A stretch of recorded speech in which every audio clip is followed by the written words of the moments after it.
다음 연설자님이십니다. 우리 정함철님 앞으로 나오시겠습니다. 우리 큰 박수 부탁드리겠습니다.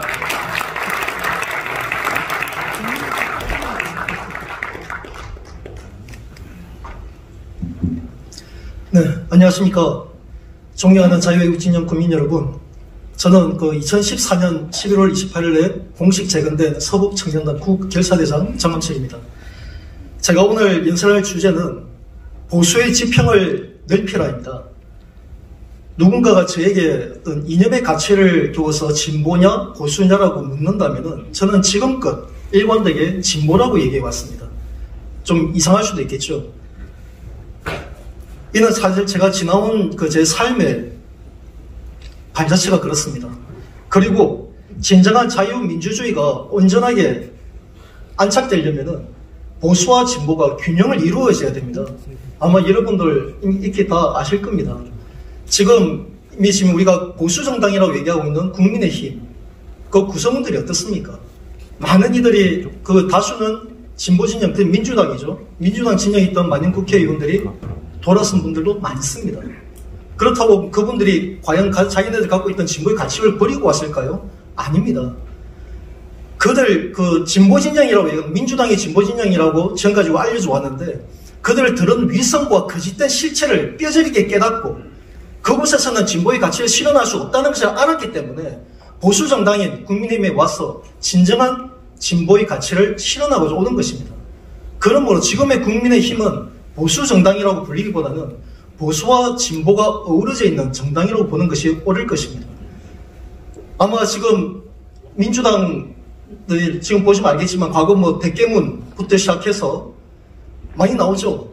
지금 윤미향 사건이나 아니면 조국 사태나 지금 또 이재명의 토착비리, 엄청난 토착비리 이런 모습들이 국민에 다 공개되어지고 있는데 이걸 보면 과연 저들이 진보라고 할 수 있겠습니까? 다만 저들은 부패 세력일 뿐입니다. 진보를 위장한.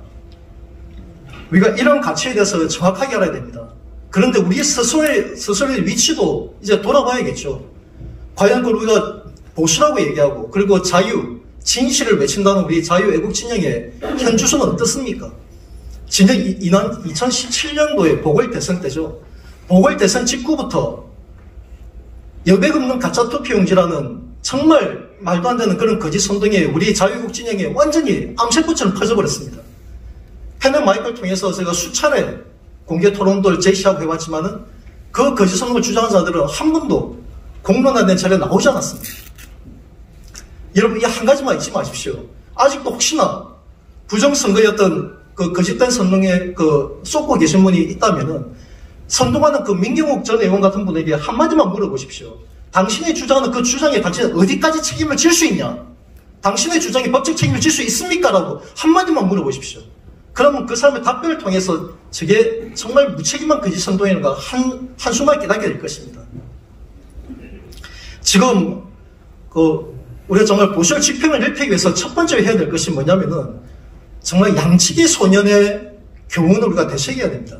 지금 우리는 부정선거에 대한 말도 안 되는 이런 투개표, 저는 투개표 부정선거라고 얘기하는데 투개표 절차상에 투표함을 바꿔치기, 가짜 투표용지에 대한 그런 주장들 하는 겁니다. 투개표 부정선거가 거짓이라는 것에 대해서 우리가 알게 되다 보니까 부정선거는 없어. 얼마나 위험한 발상입니까? 지금까지 매 선거 때마다 민주당에 의한 부정선거는 매 순간 한 번도 빠지지 않고 자행되어 왔습니다. 언론 노조를 통해서도 그래왔고 울산 부정선거 기억하시지 않습니까? 우리가 이런 투개표 부정선거에 대한 이 옆에서 얘기 허우적거리다 있다 보니까 진짜 저들의 부정선거 우리가 놓치고 있다는 것이 너무나도 심각하다는 겁니다. 그리고 또 한 가지 정말 잊지 말아야 될 게 이런 보수와 진보는 어떤 이념 갈등이 아닙니다. 다만 이 종북 세력들과 우리 자유애국진영의 어떤 이념 갈등이 있어가지고 이게 우리 가족 울타리 내로 들어오게 되면 얼마나 끔찍한 일들이 벌어지는지 우리가 보지 않았습니까? 지난 2017년 탄핵정국 때 아마 기억하실 겁니다. 2017년 설 명절날 정말 가족과 함께 행복해야 되는 그 시간에 고 조인아님을 기억하십니까? 자기 자녀가 민노총 간부였습니다. 민노총 간부가 정말 그동안 반국가 이런 운동에 앞장서는 것에 대해서 정말 부모로서 자녀의 국가관에 대해서 너무나도 무심하고 무관심했던 데 처절한 책임감을 느끼고 정말 용기를 내서 그때 당시 탄기국에서 제작한 그 전단지를 가지고서 탄핵의 거짓된 탄핵의 실체와 종북 시행의 실상에 대해서 내 자녀에게 알려야겠다는 용기를 갖고 정말 시도를 했습니다. 그런데 그 자녀가 그 부친에게 정말 경멸에 가까운 그 대답을 했을 때 그 부친은 그 순간 그 분을 이기지 못하고 아파트 고층에서 투신하는 일이 벌어졌습니다. 우리가 그걸 잊어서는 안 됩니다.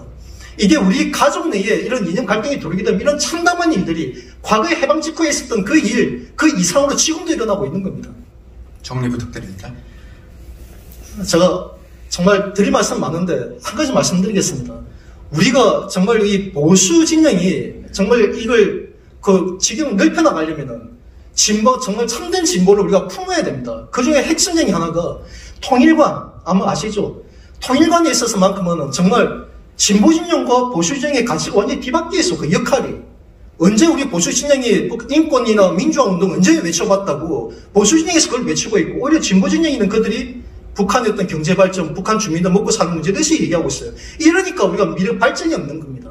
이걸 타개하기 위해서는 우리가 정말 보수 진영, 자유애국 진영에서 먼저 통일을 대비했을 때 어떤 일들이 벌어질 것인지 미리 공론화시키고 북한 주민들 경제 개발과 먹고 사는 문제에 대해서 우리가 국민 앞에 대안을 제시하고 통화시켜 나가면서 진보 진영의 한 가지를 얘기하는 거죠. 이제 니들이 잘하는 북한 인권 문제, 민주화 문제, 니네들이 해봐라.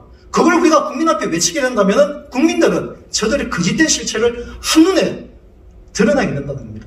이게 바로 저는 대한민국 미래가 있다는 것이고, 그런 뜻에서 정말 우리가 진정한 보수가 진보의 참된 가치가 품을 때야만이 우리 지경이 넓혀지고 대한민국의 미래가 있다는 것을 다시 한번 강조드리면서 말씀을 마치도록 하겠습니다. 감사합니다. 네, 들어가시다 뜨거운 박수 부탁드리겠습니다.